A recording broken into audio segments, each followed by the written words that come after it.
Sony ULT Wear versus Sennheiser Accentum Plus. Which wireless headphones are better?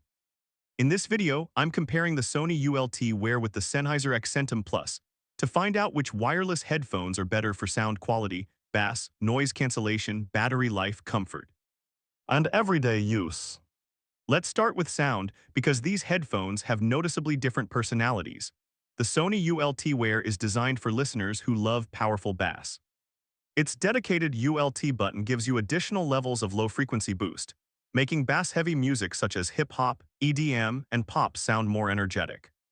The Sennheiser Accentum Plus takes a more balanced approach.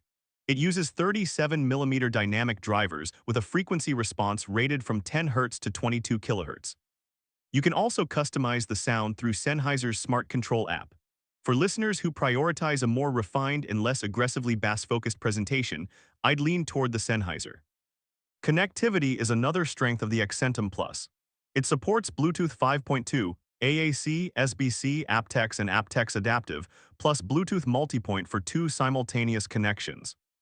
You can also listen through USB-C audio or the included analog cable, making it particularly flexible for laptops, phones, and other devices. Sony counters with LDAC support for compatible devices, multi-point Bluetooth, Sony's companion app, customizable EQ, and features such as 360 reality audio. Now let's talk about active noise cancellation. Both headphones include ANC and transparency-style listening modes, but Sony has the advantage here. Independent testing of Sony's ULT Wear has shown strong noise isolation, making it particularly effective for commuting, flights, offices, and other noisy environments. Battery life, however, goes to Sennheiser. The Accentum Plus is officially rated for up to 50 hours of Bluetooth music playback with ANC enabled.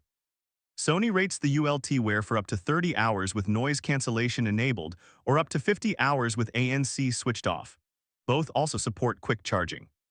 Sony claims approximately 5 hours of playback from a 3-minute charge, while Sennheiser advertises around 5 hours from 10 minutes of charging. Comfort is more subjective. The Sennheiser weighs approximately 227 grams, while the Sony is around 255 grams. However, weight alone doesn't determine comfort, and independent testing has found the ULT Wear comfortable for extended listening. The Sony also folds down and comes with a carrying case, which makes it convenient for traveling. The Accentum Plus includes its own carry case as well. Here's a pro tip. Choose these headphones based on your listening environment and music preferences rather than specifications alone. If you're frequently traveling or commuting and love powerful bass, Sony's combination of ULT bass modes and stronger noise isolation makes a lot of sense. If you spend long hours listening and prioritize battery endurance, flexible connectivity, and a more balanced sound, the Sennheiser becomes extremely attractive. So which one should you buy? Choose the Sony ULT Wear if you want powerful bass, stronger noise cancellation, LDAC support, and a fun, energetic listening experience. Choose the Sennheiser Accentum Plus if you want up to 50 hours of battery life with ANC, aptX Adaptive, USB audio, excellent connectivity, and a more balanced overall package. For bass lovers and frequent travelers, I'd choose the Sony ULT Wear. But for long listening sessions and buyers who prioritize sound balance and battery life, I'd pick the Sennheiser Accentum Plus. If you found this comparison helpful, like the video, subscribe to the channel, and let me know in the comments. Sony ULT Wear or Sennheiser Accentum Plus, which one would you choose?